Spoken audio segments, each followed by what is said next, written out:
لله رب العالمين والصلاة والسلام على سيد الأنبياء والمرسلين أما بعد فأعوذ بالله من الشيطان الرجيم بسم الله الرحمن الرحيم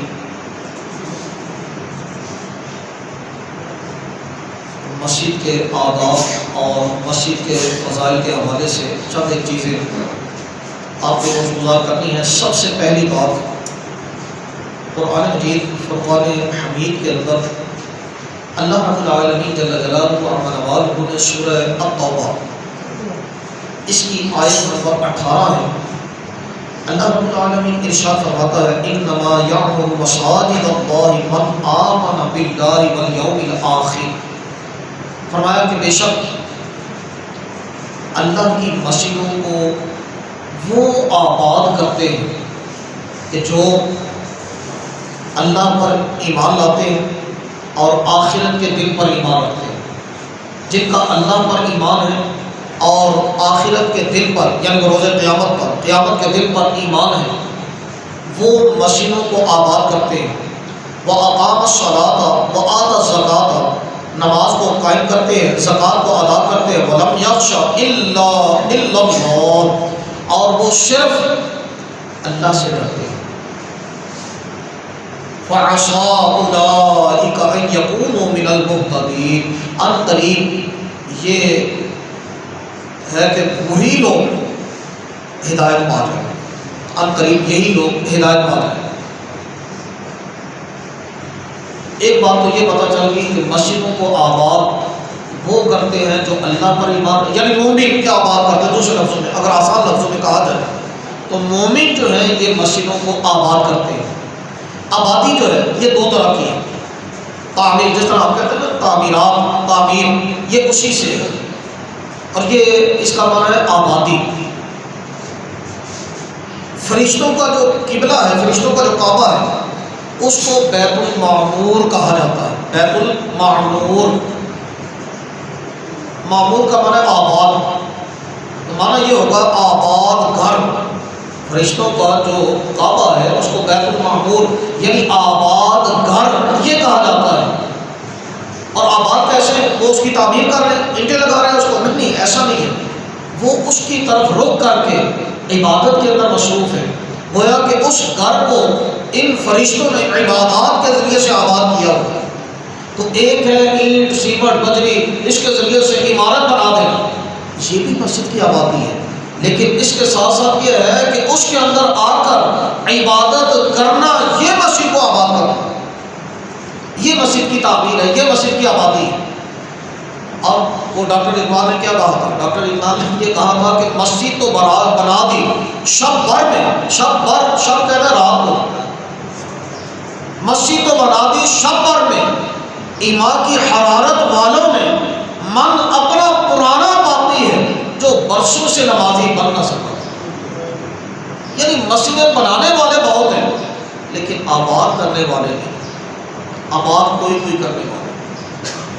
قرب قیامت کی علامات میں سے، نشانیوں میں سے یہ نشانی بھی ہے کہ لوگ مساجد کو بنائیں گے، عالی شان قسم کی مساجد بنائیں گے اور ایک دوسرے پر فخر کریں گے، اور اسی انجنی مسجد بنائی، دوسرا کا اسی انجنی مسجد بنائی، لوگ فخر کریں گے۔ تو یہ تو فخر کے طور پر بنائی، اللہ کے لیے کیا کیا؟ اصل تو اللہ کے لیے بھی کچھ کرنا ہے کہ نہیں کرنا؟ اللہ کے لیے کرنا ہے اس انداز میں کہ دایاں ہاتھ خرچ کرے، بائیں کو بھی پتہ نہ ہو کہ دائیں نے خرچ کیا کیا۔ یہ ہے اللہ کے لیے خرچ کرنا۔ لیکن ہمارے ہاں تو ایسا نہیں ہے، ہمارے ہاں تو یہ ہے جناب، وہ بعض مساجد، آپ کا بھی اتفاق ہوا ہوگا، بعض جگہوں پر تو ایسا ہے، بعض مقامات پر مجھے خود جانے کا اتفاق ہوا، بعض جگہوں پر تو باقاعدہ طور پر اسپیکر پر اعلان کیا جاتا ہے، مولوی صاحب کو بٹھا دیتے ہیں یا کسی نہ کسی بندے کو بٹھا دیتے ہیں، چلو جی جہاں کوئی چندہ دیتا رہے تو انہیں اعلان کر دو فلاں صاحب انہوں نے جناب مسجد کو 10 روپئے چندہ دیتا ہے، اعلان مسجد کے اندر، مسجد کے اسپیکر پر، پورا گاؤں، پورا دیہات، پورا علاقہ سنے کہ جناب فلاں صاحب نے 10 روپئے مسجد کے اندر چندہ دیا۔ سانوں بھی تسلی اس ویلے ہوتی ہے جس ویلے اعلان ہوتا ہے، اعلان نہ ہوئے تو سارے دل میں تسلی بھی نہیں ہوتی۔ اسی کہتے ہیں شاید مولوی کھا گئے، انہیں سارا اعلان کیوں نہیں کیا؟ اللہ کے بندوں، یہ سوچ یہ فکر ہمیں ختم کرنی چاہیے، کم از کم دین کے حوالے سے تو ہمیں ختم کرنی چاہیے۔ یہ سوچ اور فکر کب ختم ہوگی، اس کو اپنے پیش نظر رکھیے۔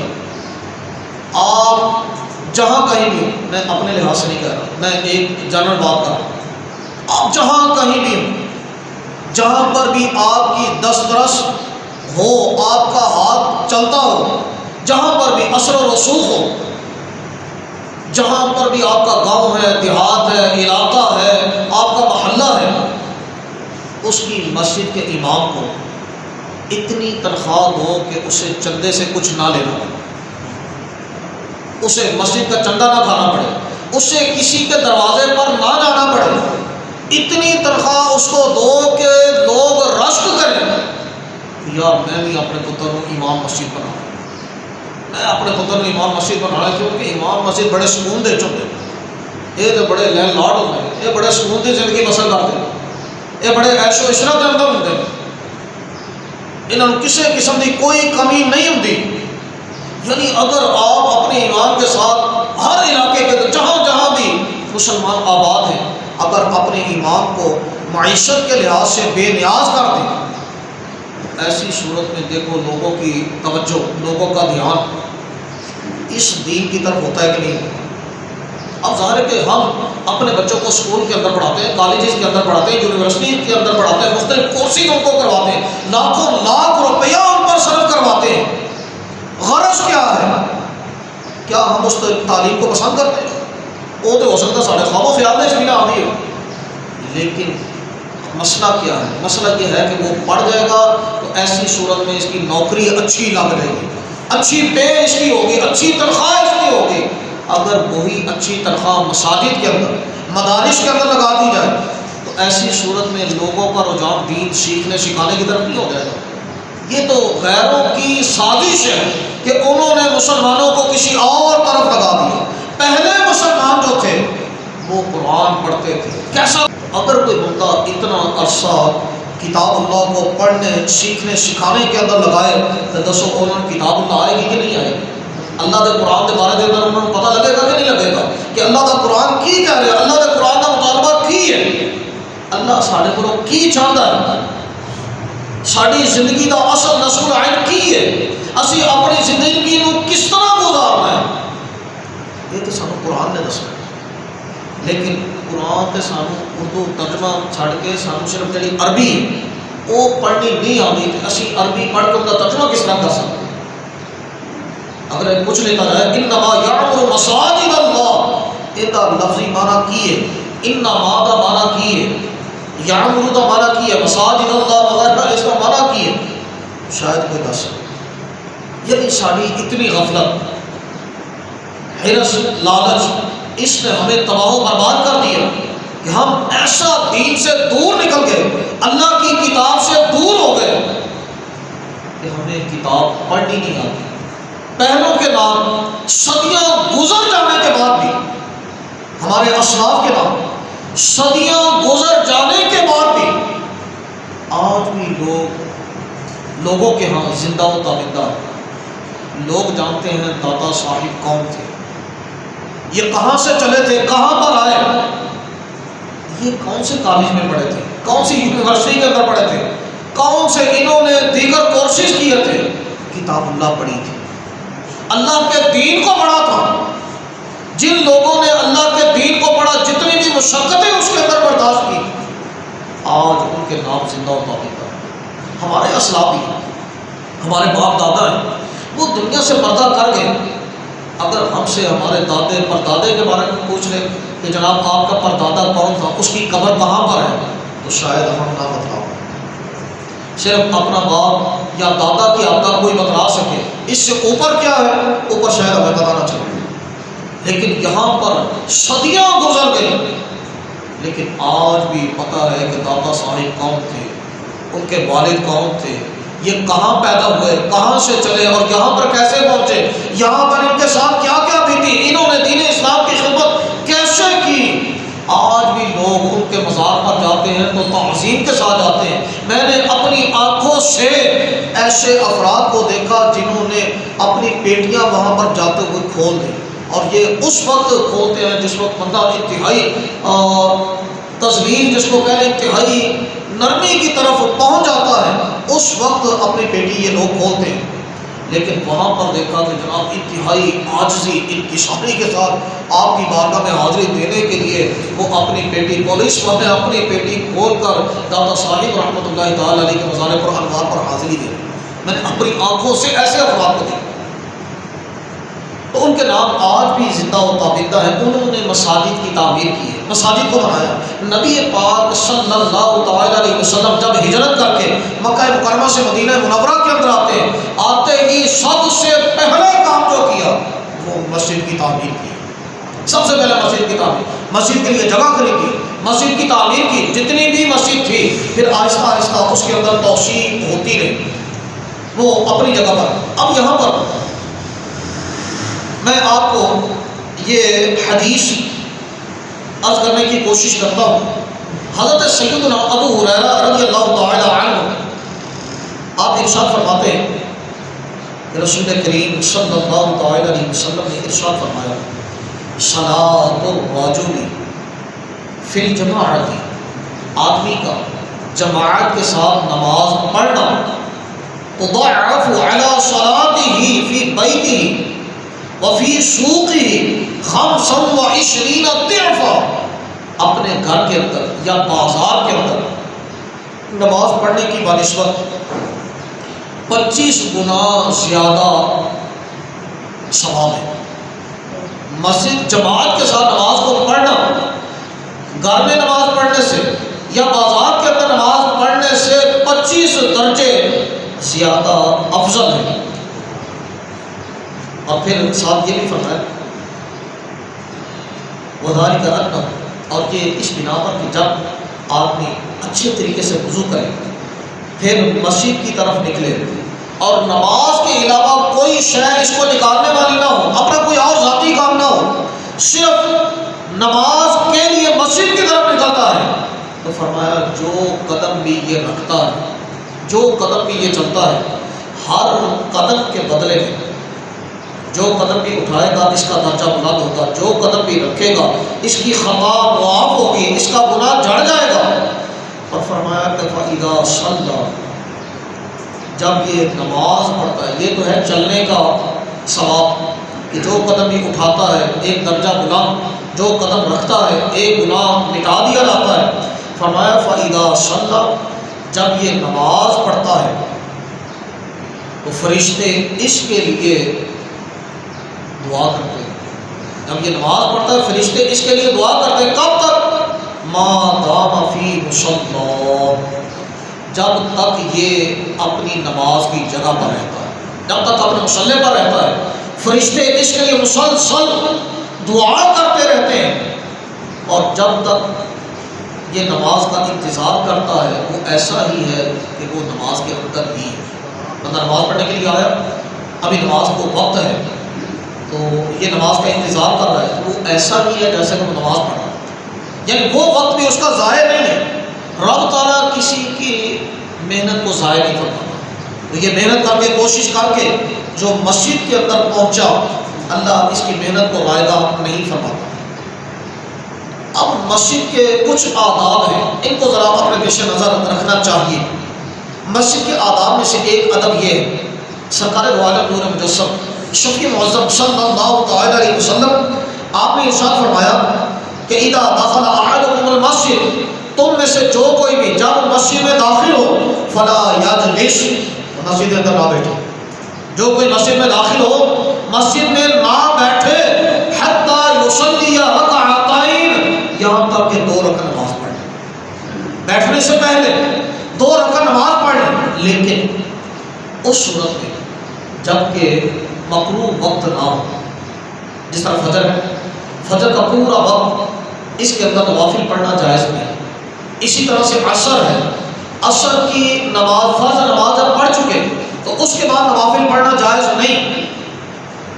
عصر کی نماز کہیں سے پڑھ کر آیا اور مسجد میں داخل ہوا، ایسی صورت میں اب نوافل نہیں پڑھ سکتا، بلکہ اب کیا کرے گا؟ اب یہ کریں کہ اگر مکروہ وقت ہے کہ اس کے اندر نوافل پڑھنا جائز نہیں، تو فرمایا یہ تسبیح و تحلیل سبحان اللہ الحمدللہ لا الہ الا اللہ اللہ اکبر، یہ تسبیحات تحلیلات تکبیرات یہ پڑھے، نبی پاک صلی اللہ تعالی علیہ وسلم پر درود پاک پڑھے، اگر یہ کام کرے گا تو ایسی صورت میں اس کو نماز پڑھنے جیسا ثواب پھر بھی مل جائے گا، پھر بھی مل جائے گا۔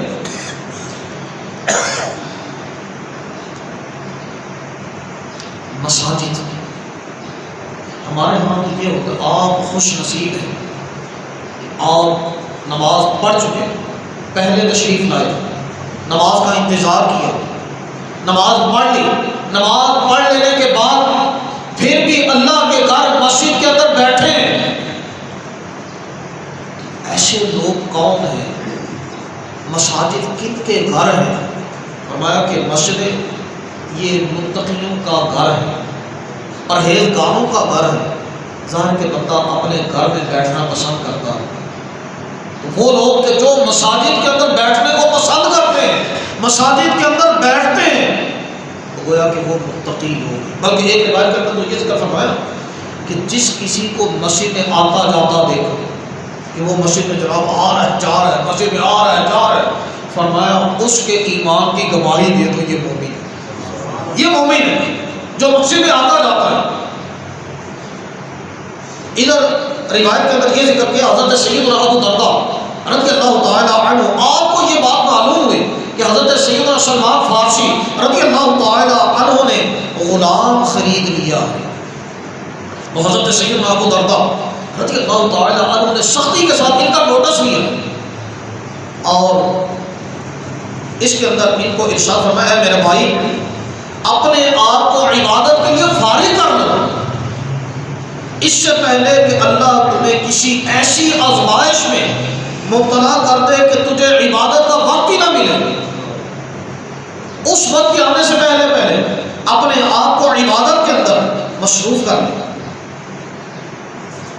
اور پھر ساتھ ہی یہ فرمایا کہ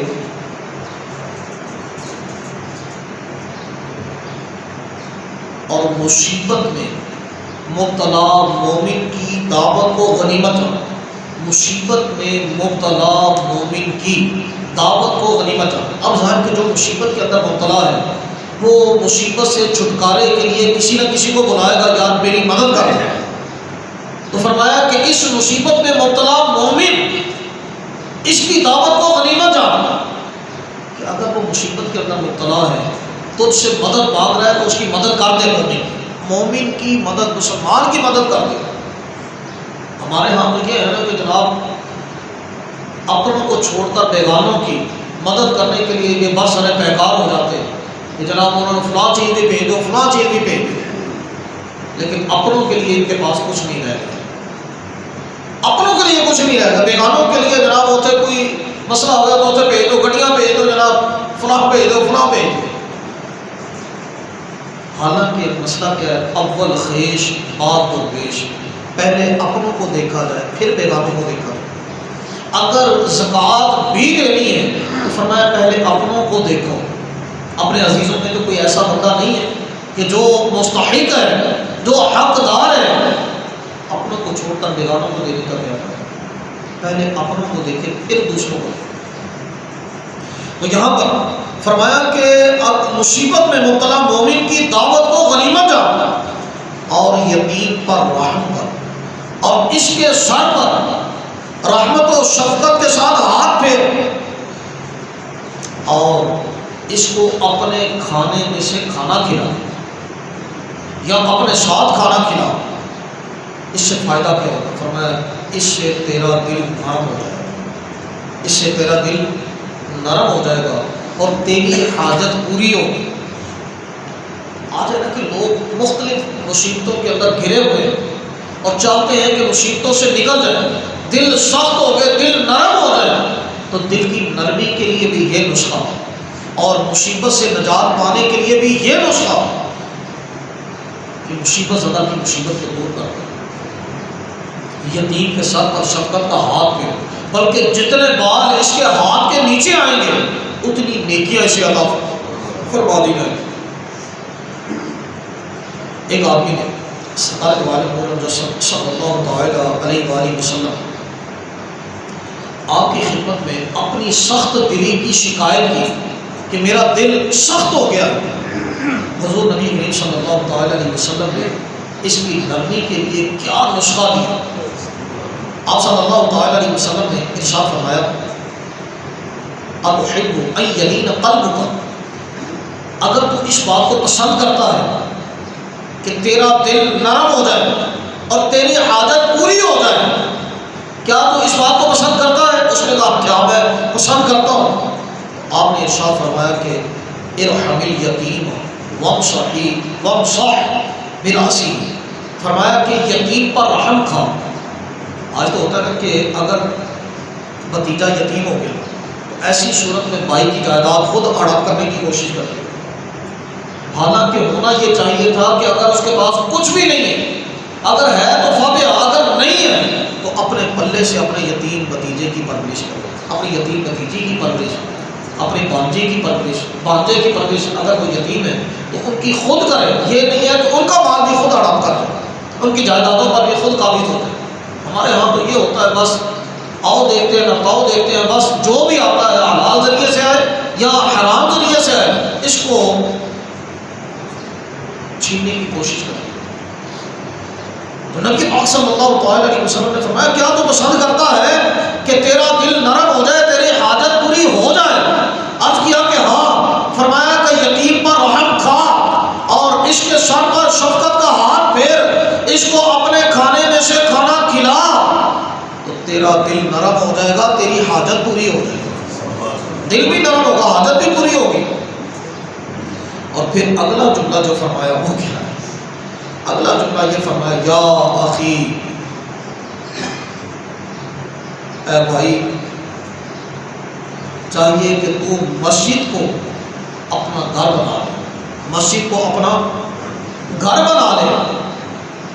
فَإِنِّي سَمِعْتُ رَسُولَ اللَّهِ، راوی فرماتے ہیں اس نصیحت کو کرتے ہوئے کہ اے میرے بھائی چاہیے کہ تو مسجد کو اپنا گھر بنا لے. میں نے رسول کریم صلی اللہ تعالیٰ علیہ وسلم کو فرماتے ہوئے سنا، آپ نے فرمایا المساجد بیوت المتقین، مسجد متقیوں کے گھر ہیں، مسجد تقوی والوں کے گھر ہیں. آج اگر کوئی بچہ تھوڑی دیر زیادہ مسجد میں بیٹھ جائے تو گھر سے فون آنے شروع ہو جاتے ہیں یا گھر سے پیغامات آنے شروع ہو جاتے ہیں. تو مسیطر ہو گئے، تو مسیطے جا کے بیٹھ گئے، تینوں مسیط نے بن کے بڑھا لیتا، تینوں مولوی نے بن کے بڑھا لیتا، عجیب و غریب قسم کی گفتگو کی جاتی ہے. اور یہی بچہ اگر بیلیئر کلب کے اندر یا کسی اور جگہ پر عیاشی کے اڈے پر سارا دن بھی گزار دے، ایسی صورت میں نہ ماں کو پرواہ ہوتی ہے نہ باپ کو پرواہ ہوتی ہے. یہ ہماری سوچ کس طرف چلے گی؟ بلکہ اس پر تو اللہ کا شکر ادا کرنا چاہیے تھا کہ اپنا بچہ اپنے آپ مسجد کا رخ کر گیا، اپنے آپ مسجد میں چلا گیا، ہمیں پیچھے دقت نہیں کرنی پڑی، ہمیں پیچھے محنت نہیں کرنی پڑی. اس پر تو اللہ کا شکر ادا کرنا چاہیے تھا. اب شکر کرنے کی بجائے ناشکری کے اندر پڑ گئے کہ تو مسجد گیا ہے تو گیا کیوں، جو چلا گیا تو چھیتی واپس کیوں نہیں آ. ایسی سوچ کو تبدیل کریں. مسجد متقین کا گھر ہے، مساجد متقیوں کے گھر ہے. اگر کوئی مسجد میں زیادہ کچھ دیر بیٹھ جائے تو ایسی صورت میں یہ نہیں ہونا چاہیے کہ فلاں مسجد کے اندر بیٹھا ہے تو بیٹھا کیوں، فلاں بندہ مولوی کے پاس بیٹھ گیا تو بیٹھا کیوں. وہ اللہ کے بندے مولوی کے پاس بیٹھے گا تو اس نے کہڑیاں ہیرا جہاں کہانیاں سنانیاں. اگر اس کو بتلائے گا تو کوئی دینی مسئلہ ہی بتلائے گا، اگر اس کو بتلائے گا تو کوئی حدیث ہی بتلائے گا، اگر اس کو بتلائے گا تو کوئی قرآن کی آیت ہی اس کو پڑھائے گا. اور مولوی نے اس کو کیا سنا، لیکن قوم کس کو سمجھائے؟ مساجد کے حوالے سے ہمارے اسلاف نے کیا کیا باتیں فرمائی ہیں، اگر آپ ان کو سنیں آپ حیران رہ جائیں. مثلا میں آپ کو یہاں پر حضرت سیدنا حکیم بن عمیر عظیم صحابی رضی اللہ تعالیٰ عنہ نے، انہوں نے ایک بات ارشاد فرمائی. فرمایا لوگوں سے خطاب کرتے ہوئے آپ نے فرمایا کونوا فی الدنیا ضیوفا، اور لوگوں دنیا کے اندر تم مہمان کی طرح ہو جاؤ. اور مہمان جس ویلے کدھر جاتا ہے تو اتنے زیادہ دیر ٹھہرتا تو نہیں، بس مہمانی ہوتی بھی کنی 3 دن کی مہمانی ہے، 3 دن تو زیادہ مہمانی نہیں ہوئی، اصل جو مہمانی ہے وہ صرف 3 دن تک ہے، اس کے بعد مہمانی ختم۔ تو فرمایا او لوگوں دنیا کے اندر تم مہمان ہو جاؤ، یعنی ایک چیز رہو جس طرح مہمان رہتا ہے، مہمان تو پتا ہے میں ہونے میں گیا تو ہونے میں گیا، تو دنیا میں ایسے رہو، سارے جو بھی دنیا میں آیا جانے کے لیے آیا، یہاں پر ہمیشہ بیٹھنے کے لیے تو آیا نہیں۔ فرمایا لوگوں کونوا فی الدنیا ضیوفا، دنیا کے اندر مہمانوں کی طرح رہو، واتخذوا المساجد بیوتا، اور مساجد کو گھر بناؤ، مساجد کو گھر بنا لو۔ اب مساجد کو گھر بنا لو یعنی جدوں وقت ملے مسجد کا رخ اختیار کرو، جتنا وقت مسجد کے اندر صرف کر سکتے ہو مسجد کے اندر صرف کر دو۔ اب یہ بات بھی اپنی جگہ پر کہ بندہ اپنے گھر کے لیے یہ پسند کرتا ہے اس کے اندر کوئی اونچی آواز نہ کرے، کوئی لڑائی جھگڑا نہ کرے، کوئی گالی گلوچ نہ کرے، کوئی کسی کو مارے نہیں، دکن پیل نہ کرے اور اس قسم کے معاملات نہ کرے۔ اگر کوئی آ کر ہمارے گھر کے اندر ایسا معاملہ کرے تو ہم اس کو پسند نہیں کرتے۔ تو مساجد، جب ہم نے مساجد کو اپنا گھر بنا لیا تو پھر اس کے اندر بھی یہ باتیں پسند نہیں ہونی چاہیے، یہ باتیں پسند نہیں ہونی چاہیے۔ تو انہوں نے فرمایا کہ مساجد کو گھر بنا لو، وَاعْلَمُوا قُلُوبَكُمْ رِقًّا، اور فرمایا کہ اپنے دلوں کے اندر رقت پیدا کرو، اپنے دلوں کو نرم کر لو۔ اور حضرت سیدنا نزار بن سامورہ آپ نے کیا فرمایا؟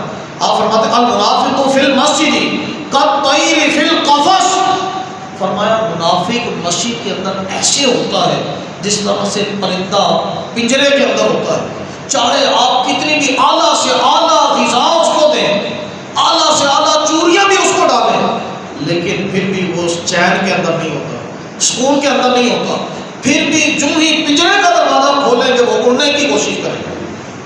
تو منافق مسجد کے اندر ایسا ہی ہے جس طرح کہ پرندہ پنجرے کے اندر ہے، اور مومن وہ مسجد کے اندر ایسے ہے جس طرح مچھلی پانی کے اندر ہے، جس طرح مچھلی پانی کے اندر ہے کہ اس کو پانی کے اندر سکون ہے، اور منافق کو مسجد سے باہر سکون ہے، مسجد کے اندر سکون نہیں۔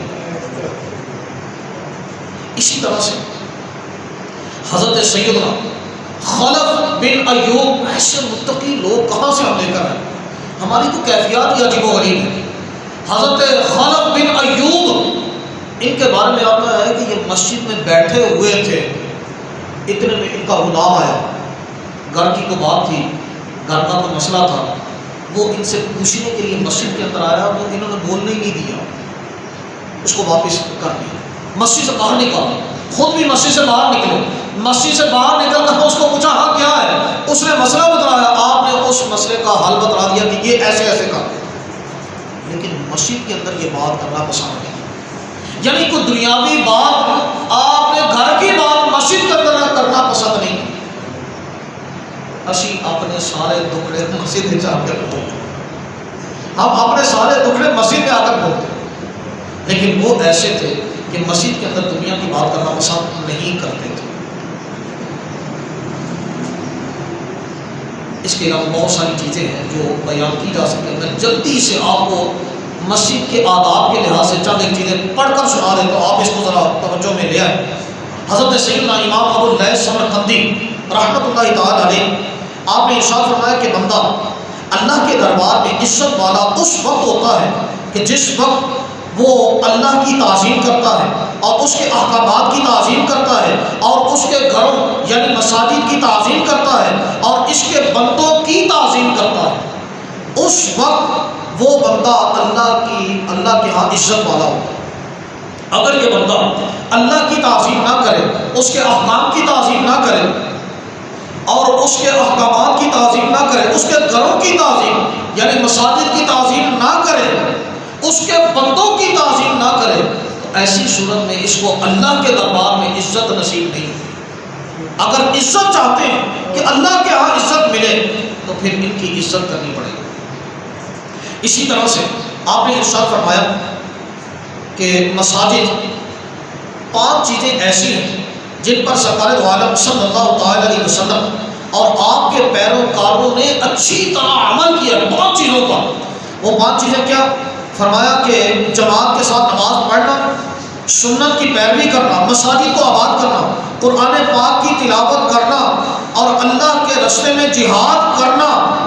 یہ ایسی چیزیں ہیں کہ جن پر نبی پاک صلی اللہ تعالی علیہ وسلم نے بھی پابندی اختیار فرمائی اور آپ کے پیروکاروں یعنی صحابہ، تابعین، تبع تابعین، انہوں نے بھی پابندی اختیار کی۔